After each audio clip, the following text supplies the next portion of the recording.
اللہ رب العزت کا کروڑہ احسان عظیم ہے جس نے ہم سب کو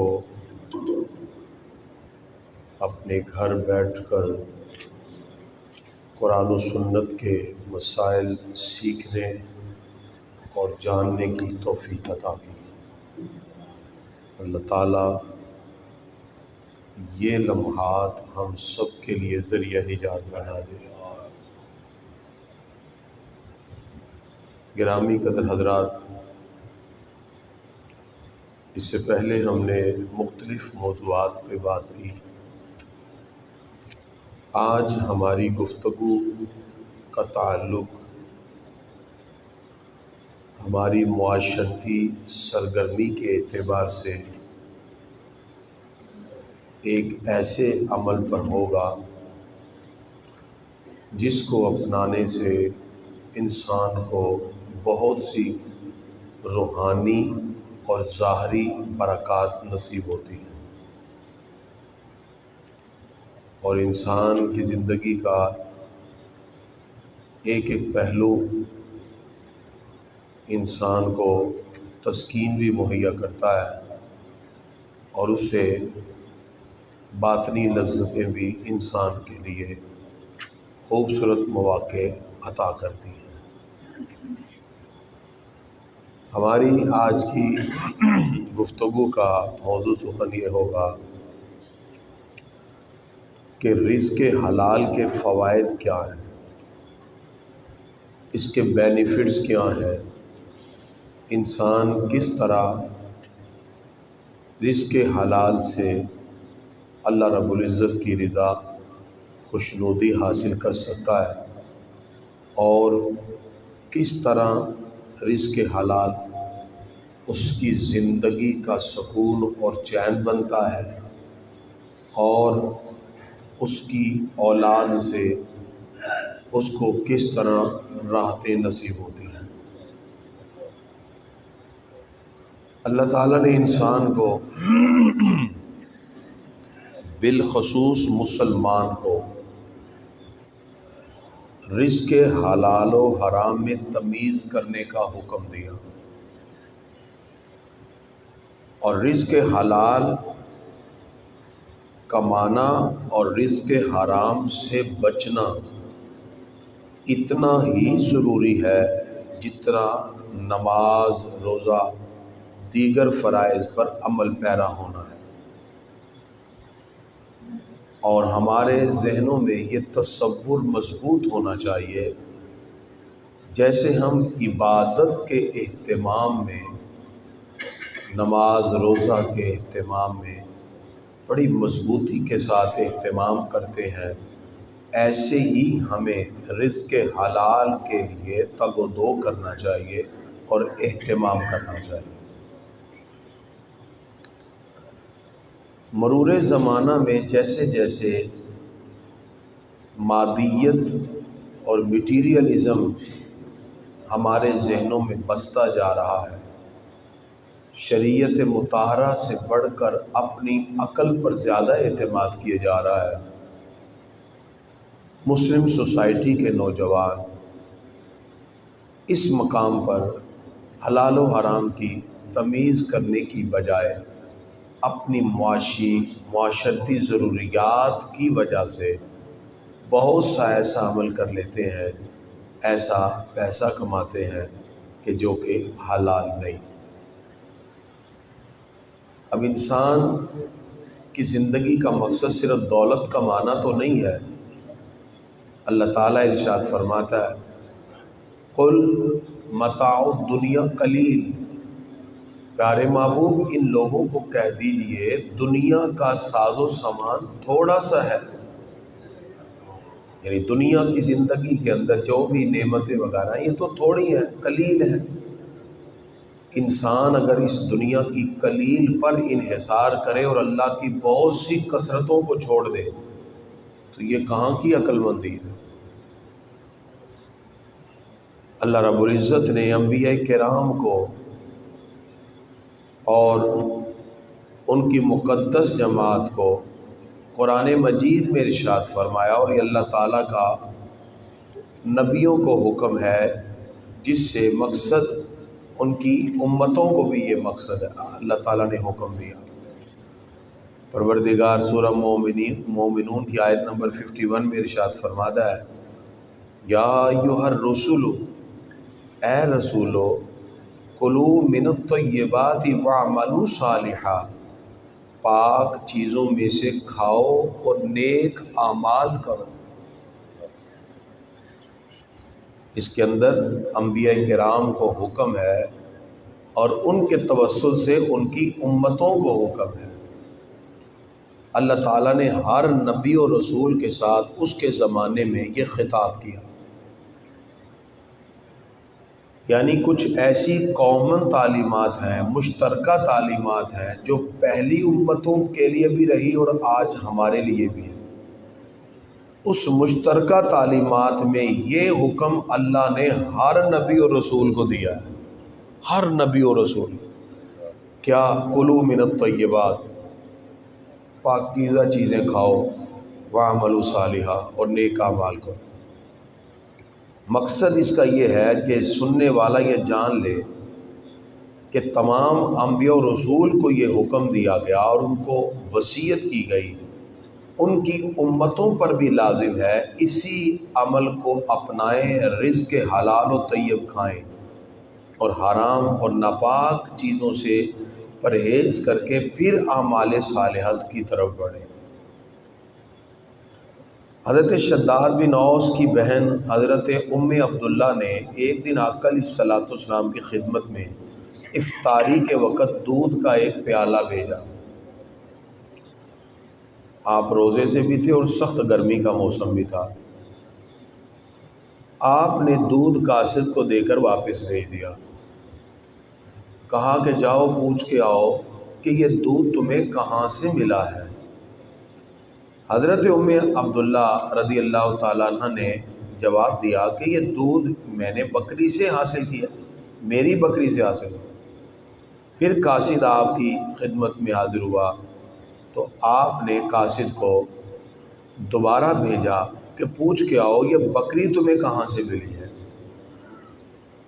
حضرت ام عبداللہ نے جب پوچھا تو بتایا کہ وہ بکری میں نے خریدی ہے۔ جب آقا علیہ الصلوۃ والسلام کی تسلی ہوئی تو پھر آپ نے اس دودھ سے افطاری کی۔ اب آپ اس سے اندازہ لگائیں اہتمام کتنا کیا جا رہا ہے۔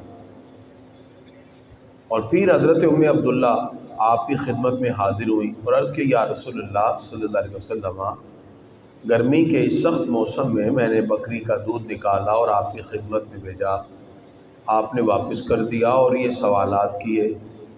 آپ نے فرمایا ہاں، رسولوں کو یہی حکم ہے کہ سوائے پاکیزہ چیز کے کچھ نہ کھاؤ، سوائے نیک عمل کے کچھ نہ کرو۔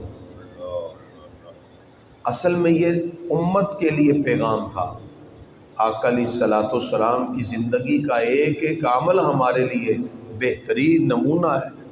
لقد کان لکم فی رسول اللہ اسوۃ حسنہ، میں تمہارے لیے رسول اللہ صلی اللہ علیہ وسلم کی زندگی میں بہترین نمونہ موجود ہوں۔ آپ صلی اللہ علیہ وسلم امت کو بتانا چاہتے تھے کہ اپنے کھانے پینے کے معاملات میں رزق حلال کی کوشش کرو اور عمل پھر ہی انسان اچھا اور صالح کر سکتا ہے۔ اور اسی طرح اللہ تعالیٰ نے تمام مومنوں کو، مسلمانوں کو بھی یہی حکم دیا، فَكُلُوا مِمَّا رَزَقَكُمُ اللَّهُ حَلَالًا طَيِّبًا، سورہ نحل آیت نمبر 114۔ فرمایا پس تم کھاؤ، لیکن کس میں سے؟ مِمَّا رَزَقَكُمُ اللَّهُ حَلَالًا طَيِّبًا، وہ کھاؤ جو اللہ نے حلال اور پاکیزہ رزق تمہیں عطا فرمایا۔ اس سے دو چیزیں ثابت ہیں، حلال بھی اور پاکیزہ بھی۔ اور پھر خاص طور پر ایمان والوں کے لیے بھی حکم دیا، اور اللہ تعالیٰ نے یہ حکم انسانوں کے لیے بھی اللہ تعالیٰ نے ارشاد فرمایا۔ اب اس کے بینیفٹس کیا ہیں، اس کے فوائد کیا ہیں؟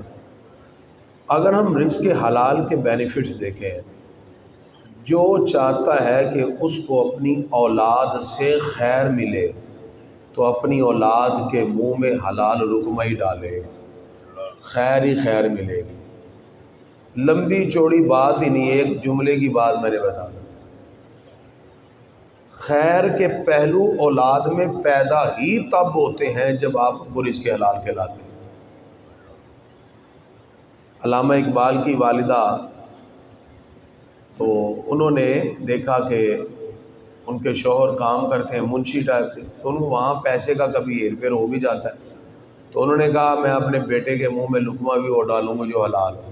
بکری پال، اس کا دودھ بیچا، گھر میں جیسے عورتیں سویٹریں بنتی ہیں، کہا اقبال اگر اس مقام پہ پہنچا ہے اس میں کچھ ہاتھ ہمارا بھی ہے، اس لیے کہ اقبال کی والدہ کہتی ہیں کہ میں نے علامہ اقبال کے منہ میں آج تک وہ لقمہ نہیں جانے دیا جس میں تھوڑا سا شک بھی مجھے ہو۔ پھر اللہ تعالیٰ اقبال جیسا بیٹا بھی عطا فرماتا ہے۔ یہ بینیفٹس میں ہے۔ سب سے پہلی بات، رزق حلال اور رزق طیب سے سب سے پہلے اولاد صالحہ کے اندر نیک جذبات پیدا ہوتے ہیں، اور پھر نیک اعمال کی توفیق بھی اللہ تعالیٰ اسی کو زیادہ دیتا ہے جو حلال کی طرف بڑھنے والا ہے، کیونکہ رزق حرام سے انسان کی طبیعتیں بوجھل ہو جاتی ہیں، اس میں روحانی اثرات ختم ہو جاتے ہیں۔ تو رزق حلال سے نیک اعمال کرنا آسان ہو جاتے ہیں، اللہ تعالیٰ اس میں آسانی پیدا فرما دیتا ہے۔ پھر رزق حلال سے اللہ رب العزت بندے کو تقوی اور طہارت عطا فرماتا ہے، پاکیزگی، باطن کی پاکیزگی، اور اللہ تعالیٰ کی بارگاہ سے پرہیزگاری کا انعام ملتا ہے۔ ظاہری بات ہے جب انسان کھانے پینے میں احتیاط کرتا ہے اور وہ صرف خوف خدا سے کر رہا ہے تو اسے تقوی ملتا ہے، پرہیزگاری نصیب ہوتی ہے، طہارت کا حصول ہوتا ہے، باطنی طور پر بھی اس کا من پاک ہو جاتا ہے۔ رزق حلال وہ عظیم دولت ہے جس کی وجہ سے اللہ اس کے رزق میں اور برکتیں پیدا فرما دیتا ہے۔ حلال سے حلال میں برکت ہوتی ہے، ہمیشہ حلال ہی حلال کو برکتوں کے ساتھ محفوظ کر دیتا ہے۔ تو نبی کریم صلی اللہ علیہ وسلم نے ایک دن حضرت عبداللہ بن عمر رضی اللہ عنہ سے کہا اگر تیرے اندر یہ 4 باتیں ہوں تو ساری دنیا بھی تجھ سے ہاتھ سے نکل جائے، دنیا تجھ سے فوت ہو جائے تو تجھے کوئی نقصان نہیں۔ نمبر 1 امانت کی حفاظت، نمبر 2 بات میں سچائی، نمبر 3 اچھا اخلاق، نمبر 4 کھانے میں پاکیزگی یعنی رزق حلال۔ 4 خوبیاں سرکار فرماتے تیرے اندر ہو، باقی پوری دنیا تیرے ہاتھ سے نکل جائے تو گھبرا نہیں، جس میں 4 ہیں اللہ تعالیٰ اسی کی وجہ سے تجھے عظمت عطا فرما دے گا۔ اور اسی طرح حضرت ابو سعید خدری رضی اللہ عنہ فرماتے ہیں کہ آقا علیہ الصلوۃ والسلام نے فرمایا جس آدمی نے حلال مال کمایا اور پھر اس کو اپنی ذات پہ خرچ کیا یا دوسری اللہ کی مخلوق کو کھلایا، کپڑا پہنایا، تو یہ چیزیں پاکیزگی اور طہارت کا ذریعہ بن جاتی ہیں۔ اس لیے سرکار دو عالم علیہ السلام فرماتے ہیں کسی کے لیے بھی اس کے ہاتھ کی کمائی کے کھانے سے بہتر کوئی کھانا نہیں، اور یہ اللہ کے نبی حضرت داؤد علیہ السلام کا طریقہ ہے، وہ اپنے ہاتھ سے کھاتے تھے۔ بخاری شریف حدیث کا نمبر 2072۔ داؤد علیہ السلام کا اس لیے ذکر کیا کہ وہ بھی رزق حلال کماتے اور کھاتے تھے اور اپنے ہاتھ سے، اور اسی لیے اللہ تعالیٰ نے سارے رسولوں کو اور تمام مومنین کو یہی حکم دیا پاکیزہ اور حلال کی طرف جائیں۔ تو گرامی حضرات، نبی کریم صلی اللہ تعالی علیہ وسلم کے ان فرامین سے معلوم ہوا کہ انسان جس وقت کوشش کرتا ہے تو اللہ تعالیٰ اس حلال رزق کی برکات اس کی ذات میں پیدا فرما دیتا ہے، اور پھر اس کی ذات سے دوسرے لوگوں کو فائدہ ملتا ہے۔ اور آقا علیہ الصلوۃ والسلام نے اس حوالے سے خود اپنی ذات کو پیش کر دیا، جیسے سرکار نے دودھ پینے میں احتیاط کیا۔ نبی کریم صلی اللہ علیہ وسلم نے ایک حدیث میں جو صحیح مسلم ہے ایک بڑا خوبصورت تجزیہ کیا ہے اس میں، اور یہ جو حدیث ہے یہ اس موضوع پر ہے، یہ آخری حدیث، جس سے آپ کو معلوم ہوگا کہ کس طرح ہماری زندگی کا دار و مدار حلال لقمے پر ہے، رزق حلال پر ہے۔ آقا علیہ الصلوۃ والسلام فرماتے ہیں کہ ایک شخص ہے جو لمبا سفر کرتا ہے، یعنی مطلب یوں سمجھیے کہ ایک بندہ پاکستان سے پیدل ہی حج کرنے چل پڑے، پیدل لمبا سفر، چلتے چلتے پاؤں بھی آلودہ، جسم بھی آلودہ، بال بھی غبار آلودہ، یہاں تک کہ وہ پہنچا اس پاک بارگاہ میں جہاں پہنچنے کے لیے اس نے اتنا لمبا سفر کیا۔ حدیث کا مفہوم میں آپ کے سامنے واضح کر رہا ہوں۔ بالفرض و میدان عرفات میں بھی پہنچا 9 ذی الحجہ کو، اور اپنے ہاتھ بلند کر کے کہتا ہے یا ربی یا ربی یا ربی، اے اللہ دیکھ میں کہاں سے چلا، سینکڑوں میل کا سفر پیدل میں نے طے کیا صرف تیری بارگاہ میں آنے کے لیے، بال میرے بڑا گندا ہے، ہاتھ میرے اور پاؤں میرے غبار آلود ہیں۔